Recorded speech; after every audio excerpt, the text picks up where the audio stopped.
Happy weekend, and with it being the weekend, grab a bunch of friends and head on over to Walters. Now with a fully covered patio that keeps you cool as it nears 90 degrees, Walters is a great spot to catch the Nats, Caps, and Wizards this weekend. On Sunday, Walters is the perfect place to hang with friends before, during, or after the Nats-O series finale. Plenty of TVs to watch the Wizards and Mystics in the afternoon, or the Caps and DC United at night. Check out their beer wall filled with options, including many local drafts. Belts one to left center field. This is trouble. This one way back, and this one is gone. Goodbye. A line drive into the Orioles bullpen to the left of the 377 marker. Ryan Mountcastle has hit a grand slam for the Orioles. And the Orioles lead by the score 5-0. The 2-2 pitch. Swinging a high drive, left center field deep. Back on this one is Mountcastle to the track, to the wall. It's gone! He's got a grand slam. Bingo! The Nats are right back in the game. As Harrison goes deep for his fourth home run, it's now 6-5. Swinging a long drive, left field. Forget about it. Way back there and long gone into the Orioles bullpen. 3-run homer. Ryan Zimmerman is fifth. Nationals lead 9-6. And welcome to Nats Chat for Sunday, May 23rd, 2021, along with Nationals insider Mark Zuckerman of MASNsports.com. I'm Al Galdi, host of the Al Galdi podcast. Well, it finally happened. The Nationals in the 2021 season won a game in which they gave up at least 6 runs, a 12-9 win over the Orioles at Nationals Park on Saturday. Nats get to 19-23 on the season. The game was long. The game was crazy. The game featured each team hitting a grand slam over the first 3 innings. The game featured Davey Martinez batting the starting pitcher in the 9th spot. And perhaps not so coincidentally, the Nats busted out with 12 runs. That was some game. Nationals come through with the victory. Oh, boy. Yeah. I mean, if that isn't the evidence right there that you've been asking for to hit the pitcher 9th, look what happens. You score 12 runs. You'll hit 15 hits. You'll hit a grand slam for the first time this year.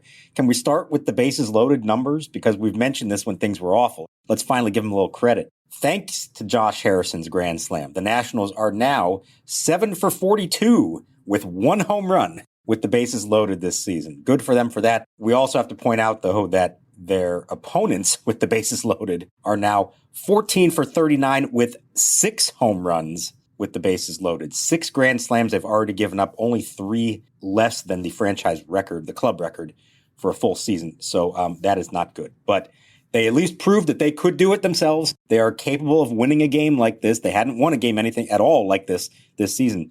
You know, it's not the roadmap you usually want to take. This isn't the way they're going to try to win a lot of games. But at least in the back pocket, they know that they can do it if they have to. If you are a glass half full person, you rave about the offense in this game because the offense was spectacular. If you are a glass half empty person, you say, geez, they gave up another grand slam. They were down 5-0. Lester got shelled. Will Harris looked like a mess. And the Nationals had to use 6 pitchers in a game in which the team scored 12 runs. It's not supposed to work that way, where you have to use that many pitchers in a game like this. So you can kind of frame it how you want to, but the Nats do get the win, and they now can author a sweep of the Orioles, depending on what happens on Sunday afternoon. The Harrison homer was tremendous. It was exactly what we've been begging for with the Nationals, especially with all of the grand slams that they've given up. And, you know, Josh Harrison, we've talked about him, Mark. First of all, he starts in center field on Saturday. That was interesting. We haven't seen much, if any, of that so far this year. First time in his career. First time in his career. Okay, I didn't realize that. And to see him continue to have the season that he's having, I mean, again, it's a glass half full, glass half empty kind of thing, because it is an indictment of the rest of the Nationals that Josh Harrison has been one of their best offensive players this season. But Josh Harrison has been one of their better offensive players this season. 824 OPS now. This is a guy, people have to remember this. He was released by the Philadelphia Phillies last summer. That's how the Nats got him. And that he's produced as he has produced. And he's displayed, obviously, this position flex, including starting at center field on Saturday. I give Josh Harrison a lot of credit. He's been a really nice player for the Nats.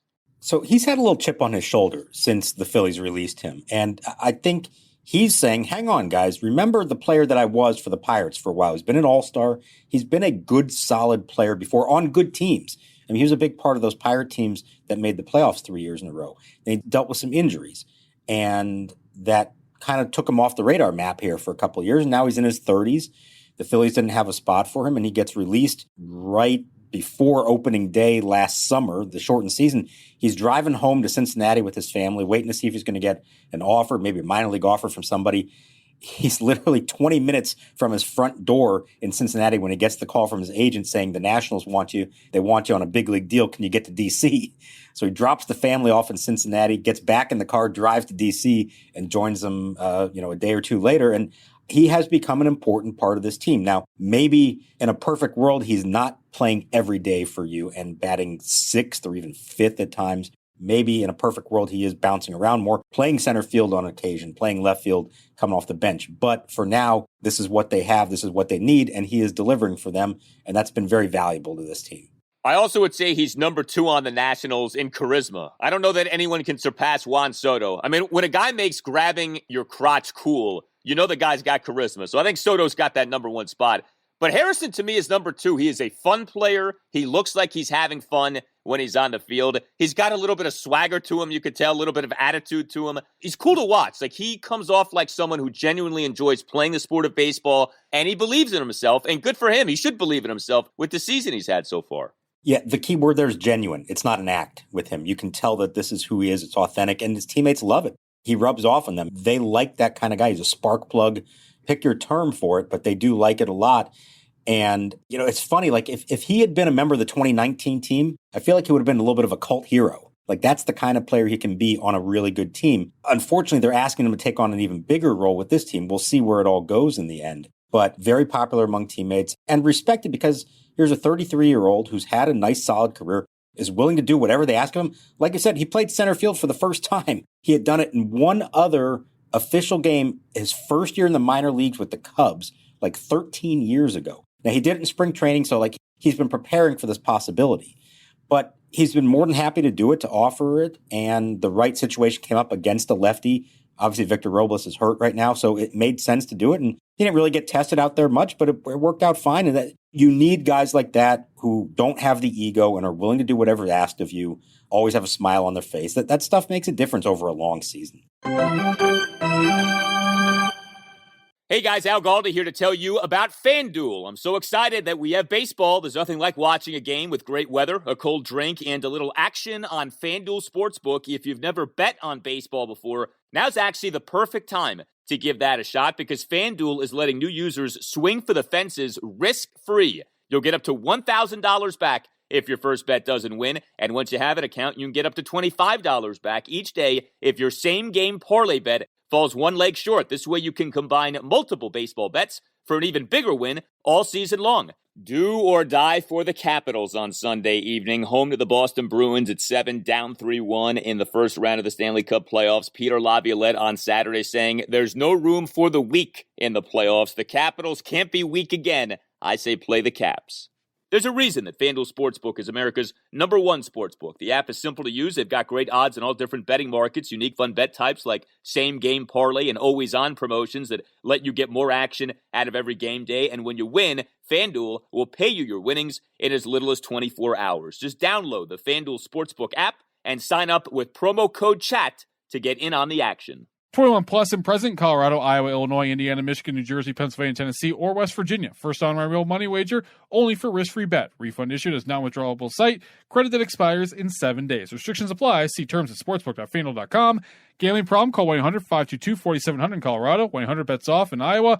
1-800-9-WITH in Indiana. 1-800-270-7117 for confidential help in Michigan. 1-800-GAMBLER, New Jersey, Pennsylvania, Illinois, Virginia. Tennessee, 1-800-889-9789, or in West Virginia, visit www.1800gambler.net. Are you interested in buying or selling your home? Support for Nats Chat comes from Rachel Levy of Compass Real Estate. By focusing on the personal parts of the real estate process and using technology to simplify the rest, Rachel seamlessly guides her clients through their experience. Rachel uses her deep local knowledge and exceptional customer service to advocate for her clients all across D.C., Maryland, and Virginia. To learn more, follow her on Instagram at RealEstateRachel. Pitch from Scott is hit on a line and a base hit into right center field. Zimmerman to third's going to get the wave in. Santander cuts it off in the alley, and Zimmerman will score. Kyle Schwarber drives him in, and the Nationals lead 11-7. Ryan Zimmerman scores his 948th run, now number 1 in franchise annals, passing the Hall of Famer Tim Raines. And they're saluting Ryan Zimmerman for that accomplishment with a standing ovation. Ryan Zimmerman came through in a big way on Saturday. Starting first baseman, number 3 batter, 3 for 5 with a 3-run homer and 2 singles. Zim, 1-out single in the Nats' 4-run third, 3-run homer in the Nats' 4-run fourth. And he had himself a full-count infield single in the game as well. That coming in that Nationals 3-run 6th inning. That might have been the most impressive thing. The old man motoring to get to first base in that spot. And Zimmerman making some history in this game, too, in scoring a run in that 3-run 6, becoming the franchise's all-time leader in regular season runs. And when we say franchises, it's not just the Nats franchise, it's Nats/Expos. Ryan Zimmerman is atop yet another list in the history of the franchise. All right, so I could talk about the 3-run homer, which is great, 436 feet, but I don't want to talk about the 3-run homer. I want to talk about that trip around the bases in the 6th inning. And it was fitting that that's how he broke the franchise record for runs, because he earned that one with his legs. Yes, I said Ryan Zimmerman earned that one with his legs. Like you said, he beat out the infield, the little roller to third, chugged it out, beats the throw. And then, sneaky important play, he tags up from first base on a fly ball to the warning track in right field, tags up and makes it to second, and that put him in position to then score on Kyle Schwarber's single to center. He earned that record. He didn't know it was coming. I think all of us kind of had forgotten that because it was still 3 away, and you're not expecting 3 of them in one game. And, you know, Ryan Zimmerman has taken plenty of curtain calls in his time here, and they're often for these records that, in his mind, he kind of shrugs off a little bit like, all right, whatever. I think he really appreciated this one. Not just that it's, you know, more runs than Tim Raines, who was never a Washington National, and it's always a little awkward when you have to include the Expos and the Nationals. But, you know, he hadn't had a moment with the fans in a long time, and it meant something to him. He hammed it up. He appreciated it. He put his hand to his heart. He waved. He turned and waved to the outfield as well. I think he really enjoyed that. I think he is really enjoying himself this year. I think I told you the other day, I had a chance to interview him one-on-one, the first player I've interviewed in person. I'm going to have that story up on Monday. He is really enjoying himself this year, and he is embracing the role that he is in, something he's never done before, and it is going extremely well. He leads the team with a .321 batting average, .564 slugging percentage, and .918 OPS. That is 36-year-old Ryan Zimmerman. He's been awesome. This whole thing about, you know, the sort of Howie Kendrick approach with Zimmerman for this season, it's worked out beyond anyone's realistic hopes. You know, like, you would have never thought like it would be this good and it would go this well, and yet it has.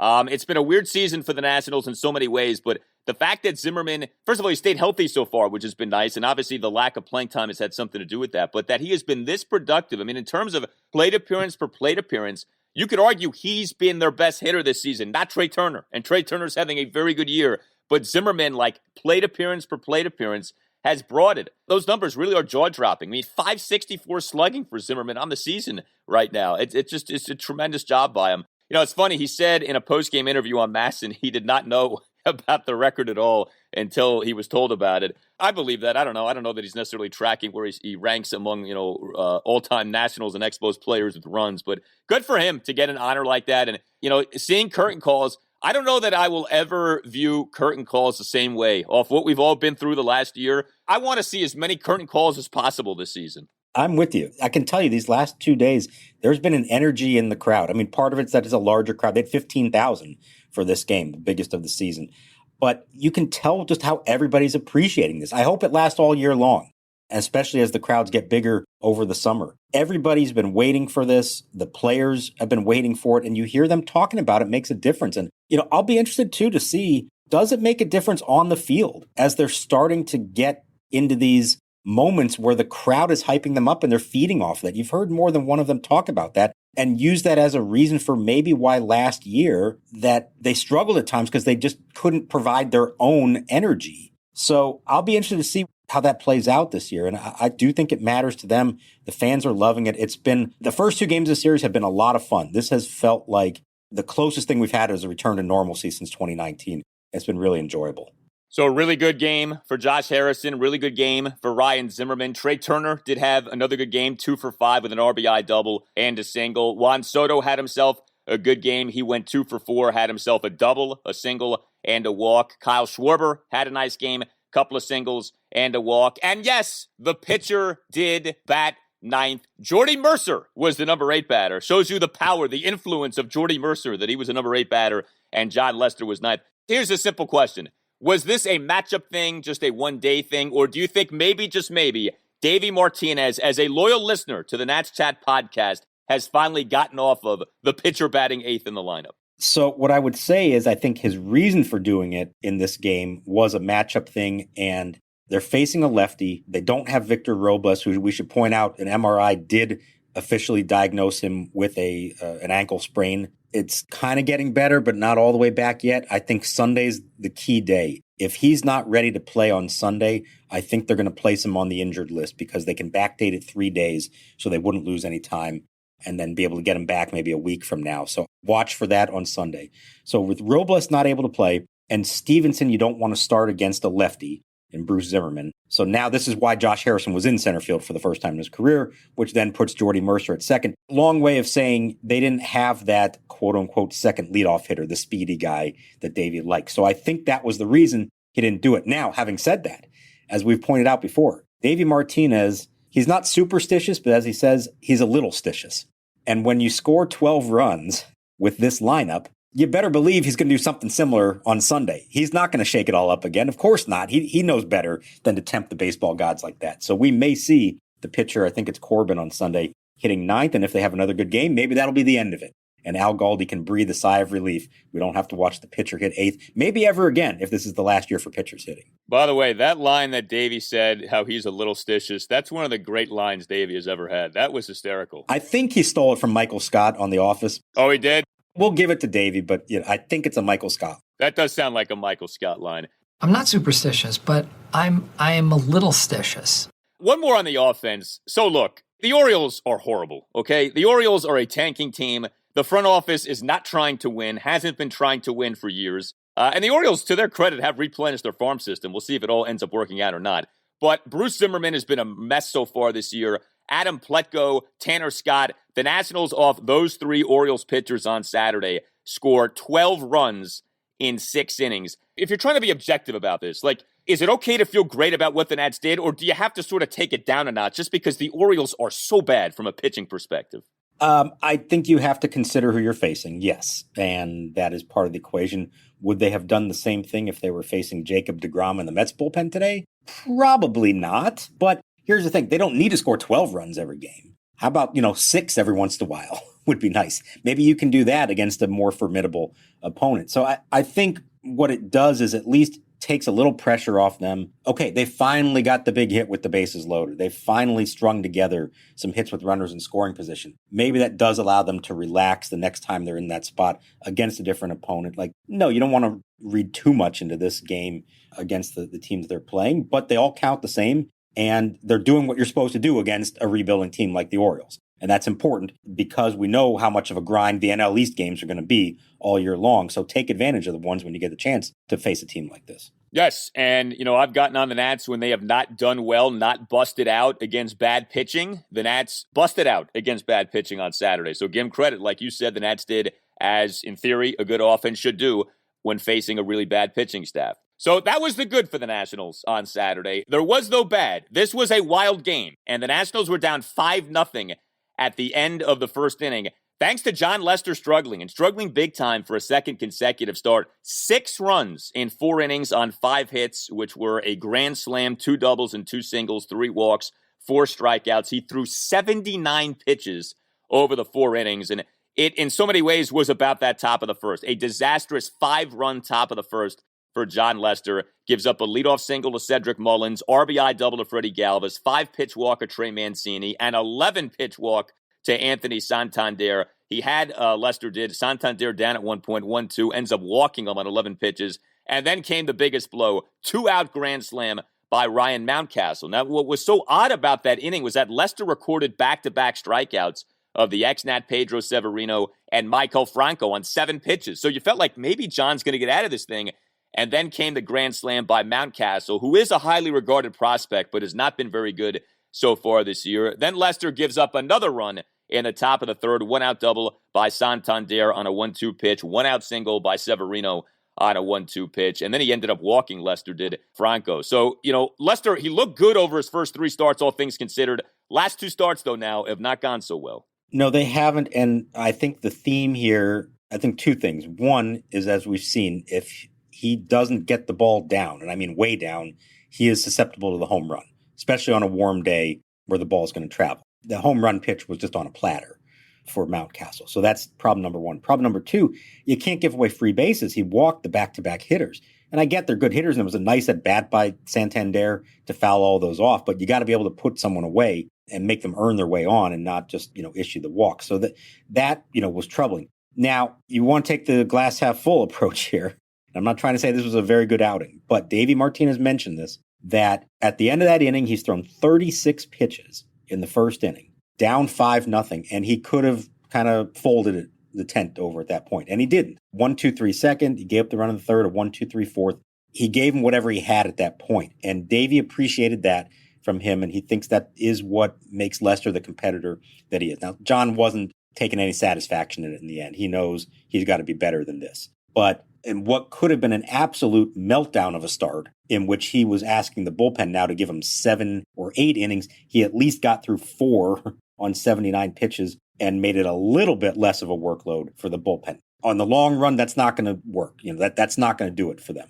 But if that's the worst that he is, then there is some saving grace to that, in that he was able to compete enough to get through 4 innings. So his last outing, that 7-3 loss at the Cubs on Monday night, Lester got shelled. 5 runs in 5 and a third innings, gave up 3 homers in that game. So you're now looking at, over his last 2 games, 11 runs allowed in 9 and a third innings. And that's a rough way to make a living. Nats are not going to score 12 runs every time Jon Lester pitches. So, we've spent so much time about Eric Fetty versus Joe Ross, and I'm not saying that Lester's in danger of being yanked from the rotation or anything like that. We're not there yet, but you do have to, be honest about this. Like, he's been really bad over these last 2 outings, and he was really bad his last 2 seasons with the Chicago Cubs. There's a reason the Nats signed Jon Lester on the cheap. He was available on the cheap this past offseason. So rough outing for him. Did you think, by the way, and I know this doesn't really make like a lot of logical sense, but just like watching baseball, you kind of feel this way. So Nats are down 5-0 at the end of 1. They then, though, score the 1 run in the bottom of the second and then get the grand slam from Harrison in the bottom of the third.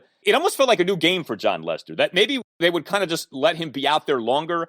And I know you brought this up, like Lester did kind of bounce back from that first inning. Did you think that Davey might let Jon pitch longer than even the 4 innings that Jon ended up pitching? So I think he was hoping that he would get the chance to, and it was more a matter of the fact that his spot was going to lead off the bottom of the 4th. And I think Davey felt like we just got to take advantage of our chance, because they hadn't. They were down 1, 2, 3, 4. They were down 6-5 at that point. So yeah, it is a new game. But I think he also had to expend a lot, and it was a warm day. And this is someone for whom, let's remember, like, this is his 5th start of the year. He dealt with 2 shutdowns, essentially, in spring training and then at the start of the season. The first for the parathyroid surgery, then when he ends up on the COVID IL.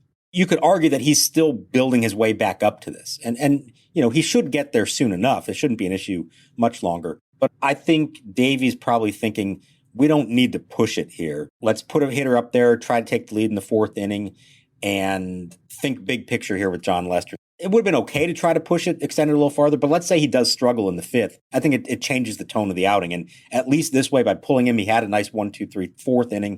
And you could say, all right, you know what? It wasn't your best day, but at least battled and you gave us a chance. Go hit the showers and come back in 5 days and do it again.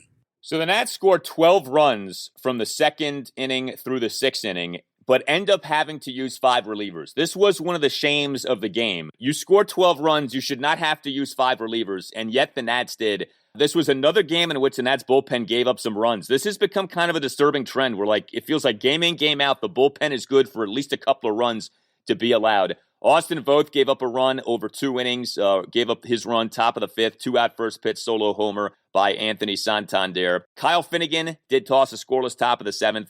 But then Will Harris had all kinds of problems in the top of the 8th. 2 runs, no outs, did not get a man out, allowed a leadoff single to Michael Franco, a double to Ryan Mountcastle, and then a full count 2-run double to Pat Valleca. Then Daniel Hudson came in, and he was great. Hudson's tremendous season continued, was truly a fireman in that top of the 8th inning, comes into the game, runner on second, nobody out, Nats nursing a 12-9 lead. Does give up a 1-out single to Cedric Mullins on an 0-2 pitch, but Hudson retires the other 3 batters he faces including striking out DJ Stewart, who was pinch hitting on 3 pitches for the first out, and then a big spot, striking out Trey Mancini, who's been on fire on 3 pitches with runners on first and third and 2 outs. Davey does go to Brad Hand in the top of the 9th. Hand, to his credit, does toss a perfect top of the 9th, so very much a mixed bag for the pen. But a shame that you had to, I think, especially use Hudson. Like, this is not a game in which you should have had to use him, and probably not Hand either.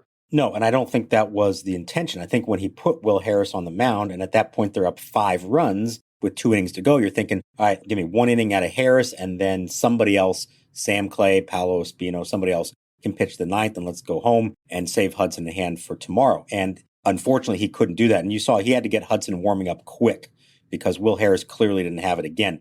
That, to me, is the biggest concern right now, Will Harris. He still does not have it. He has not got this figured out yet. I don't know if it's the hand issue that is still troubling him. I don't know if this is a larger issue beyond that. But I think we're getting to a point where if he's going to pitch, it's got to be in low leverage spots. And I get you're up 5 runs, so that's not exactly the highest of leverage spots. But he created it. He turned it into a high leverage spot by not retiring any hitters.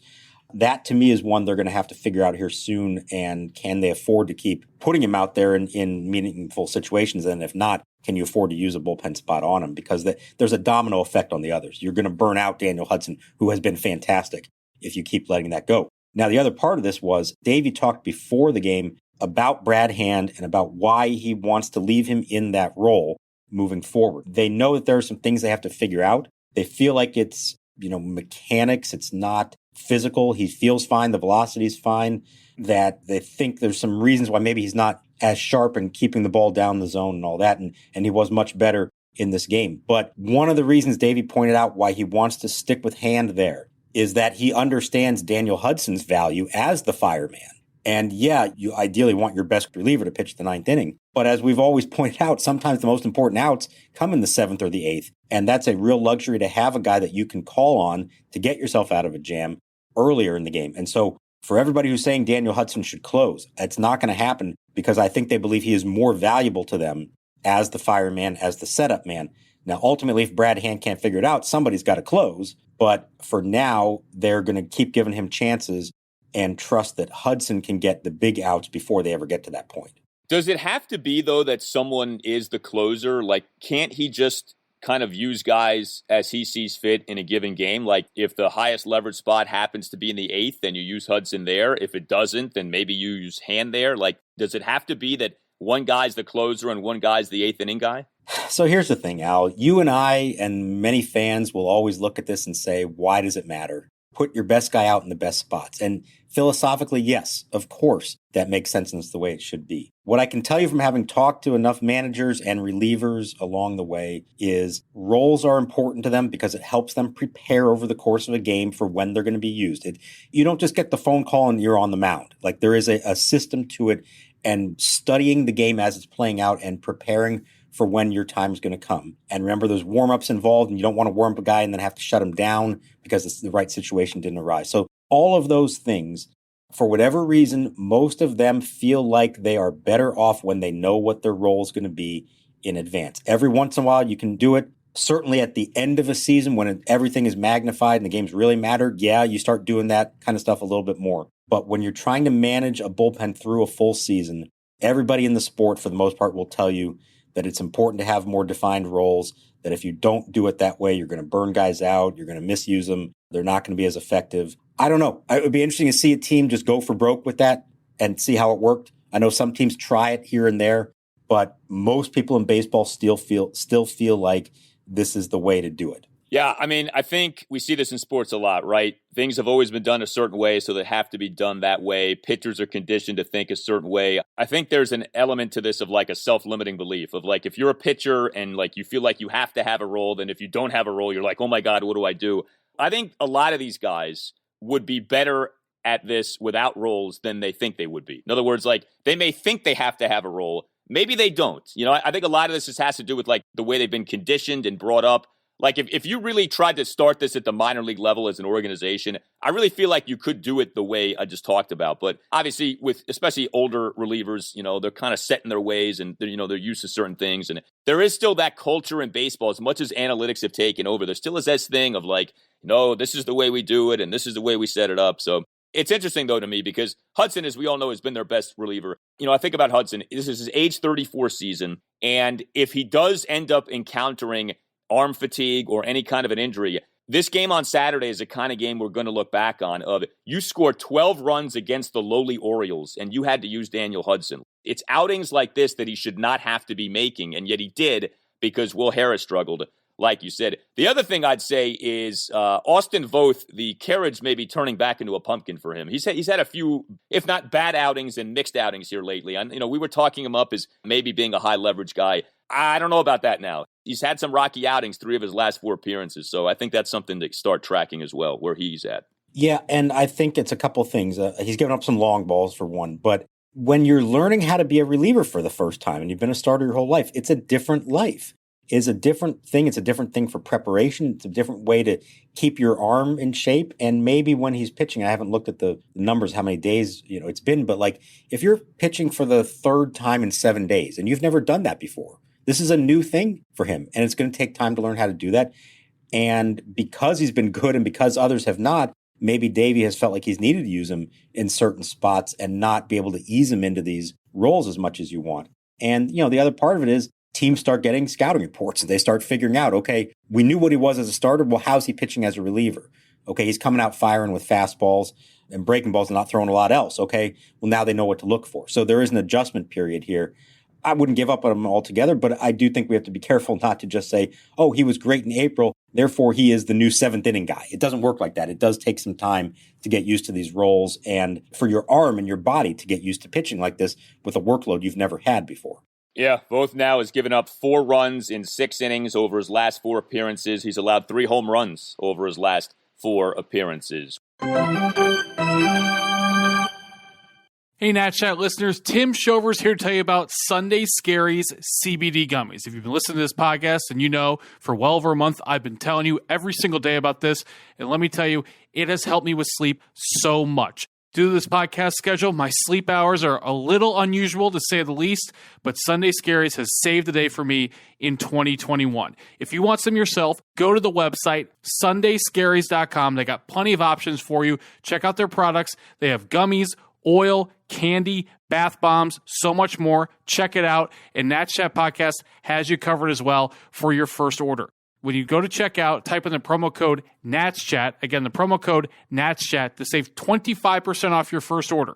So again, go to sundayscaries.com, check it out, look what you want. When you go to checkout, type in the promo code NATSChat to save 25% off your first order, and it'll be on your way, and you'll sleep better than you have in years. We always want to hear from you guys. You can tweet us at the Nats Chat Podcast, at Nats_chat. You can email us to natschatpodcast@gmail.com. We got this email recently from Brad Skinker. It has to do with one of the heroes of Saturday's game. Writes Brad, Alan Mark, is Davies' use of Zimmerman a result of Carter Kieboom's failure? Going into the season, they were supposed to have Harrison and Zim off the bench to pinch hit in big spots. Now Harrison has to play almost every day, and Zim is the only reliable bat off the bench. Just a thought. Love the podcast. Keep up the great work. I thought that was a smart question. Certainly part of why Zimmerman hasn't played more is because of Zimmerman and the injury history and the age. We get that. But what about that? The fact that because he's such a valuable guy off the bench, Davey is especially cautious with Zimmerman, because if Zimmerman gets hurt, then really, who do you deploy off the bench? I mean, I guess Yadiel Hernandez has done a nice job, but after that, you're really down your top pinch hitters. I love that question, and it's good, like second level thinking there. And this is where the domino effect of these things comes in. We've mentioned this before, and I'm not sure I even fully appreciated it at the time. When they sent Carter Kieboom down at the end of March, I remember even thinking this may not be the end of the world for the team. I mean, he was going to be your number 8 hitter. Yeah, it's disappointing, but Josh Harrison's a decent player who can step in. This team probably isn't going to win or lose because Carter Kieboom did or didn't make the team. Well, in hindsight, there's a significant domino effect of that. When you built your team with that in mind, that he was going to be your everyday third baseman and that Starlin Castro was going to be your everyday second baseman. And now Josh Harrison is your utility guy and Zim is a part-time first baseman and bench bat. That's a lot of things that now happen because the one guy didn't make the team and everyone else has to now fill those gaps and account for it. So I think there is something to what he's suggesting with that email. And if you're Davey, you know you got that one card to play. On the days that Zim doesn't start, you got that one card to play, and you got to pick the right spot for it late in the game. And we've seen him try to save him up for that. If Zim and Harrison are both on the bench, maybe you aren't as reluctant to do it. Maybe you use one of them earlier in a game to pinch hit, or maybe you give one of them a start because at least you know you have the other one on the bench. So I like that question a lot, and I think there is some validity to it. Yeah, good thinking there. I think with Kieboom, I mean, the biggest thing is highly touted prospect who right now looks like a flop. That's a big deal, right? I mean, they lose Anthony Rendon. They don't say sign Josh Donaldson. It's supposed to be Kieboom in back-to-back years as the everyday third baseman, and in both years that ends up not being the case. But the kind of other part of this, too, is he's not even an option right now. I mean, nobody talks about him. He's not on the ball club. He's in the minors. You know, he's not doing particularly well in the minors. Like, it's not just that he's not the everyday third baseman, because at least last season you could say, well, he's not the everyday third baseman, but he's splitting time with Asdrubal Cabrera. He's not on the team, and it feels like he's not even close to being on the team. I've mentioned this previously. When the Nats had their COVID-19 situation early in the year, Kieboom was like the first guy to be sent back to the alternate training site. The Nats wanted no part of him at the major league level. They were like, no, as soon as we can send you back down, we're sending you back down. And that's what they did. But, I mentioned Yadiel Hernandez. I did want to work this into the mix. Another pinch hit for him on Saturday. Pinch one-out single in the Nats' 3-run six. The SOBs, Mark, they are really emerging here. Hernandez had a pinch leadoff single in the 1-run six on Friday night. Andrew Stevenson in the game on Saturday, pinch leadoff single in the Nats' 4-run fourth. We saw Ryan Zimmerman come through with a pinch hit in the game on Friday night. This has been kind of a sneaky good thing for the Nats to emerge here. Maybe the bench does have a little more length than we thought in terms of what we're seeing from these guys from a pinch hitting perspective. They're embracing this thing. Zim wore the SOB T-shirt in his post-game press conference. And for those who didn't hear us the other day and are worried what we're talking about here, it stands for studs off the bench, okay? Doesn't mean something else. It's studs off the bench, SOB. They're embracing that role. And Zim pointed out, he said, it's Zimmerman, Yadiel Hernandez, Jordy Mercer, Andrew Stevenson, Alex Avila. Those are the 5 typically on the bench. 4 of those guys are in their 30s. Now, Yadiel Hernandez is a rookie, but he's a veteran, age-wise. Andrew Stevenson is the only young guy in that group. I think there's a little bit of, the old guy Viejo thing, embracing it among themselves. And I think Josh Harrison is probably like an honorary member of the group because that's kind of the role that he normally fits into. So, yeah, they are embracing it and trying to have some fun with it and make the most of it. And just get back to Kieboom here real quick. You're 100% right that he is not on the radar. You remember who started? I mean, after all the players who were out to start the year, the opening day second baseman, the guy they chose to start on opening day at second base was Hernan Perez, and to start a few games after that. And Kieboom never started. He had I think maybe one pinch hit appearance, a pinch running, a couple things. Like, he barely appeared, and then he was the first one sent back down. He's hitting .211 at Rochester. If they needed somebody, he is not first on the list. And we were talking earlier about Victor Robles, and I know people are wondering why he hasn't been put on the IL yet. Part of the reason is they don't have great options on their 40-man roster. They don't have any other outfielders, and the infielders are Kieboom and Luis Garcia. There is nobody really waiting in the wings to be called up from a position player standpoint to help them out. That's why we keep saying this is the team, this is the group that's going to have to get it done from an offensive standpoint this year. Yeah, I mean, the Nats already had a bad farm system situation coming into the season, and somehow it's gotten worse with what's happened with Kieboom. Like, now you're like, okay, at least you had Kieboom as a somewhat promising prospect, and like that has just gone completely off the rails with the way things have gone down. Well, keep the feedback coming. Remember, you can send us your voice memos as well. Record yourself asking a question, making a comment, and then email that to us. Again, the email address, natschatpodcast@gmail.com. Also, if you would like to become a sponsor of the Nats Chat Podcast, email the mastermind of all of this, Tim Shovers, natschatpodcast@gmail.com. The Nats Chat Podcast t-shirts remain available. We continue to get all kinds of great feedback regarding those. You can order your shirt, natschatpodcast.square.site. All Nationals radio highlights on Nats Chat are courtesy of 106.7 The Fan. For Mark Zuckerman, I'm Al Galdi. We'll talk to you next time on the Nats Chat Podcast. Right-handed hitter, feet spread, open stance, knees bent at the pitch. Swinging a shot back through the middle. Mercer right there has it. He plants. He throws to Zimmerman, and bang! Zuma, Curly W's in the books.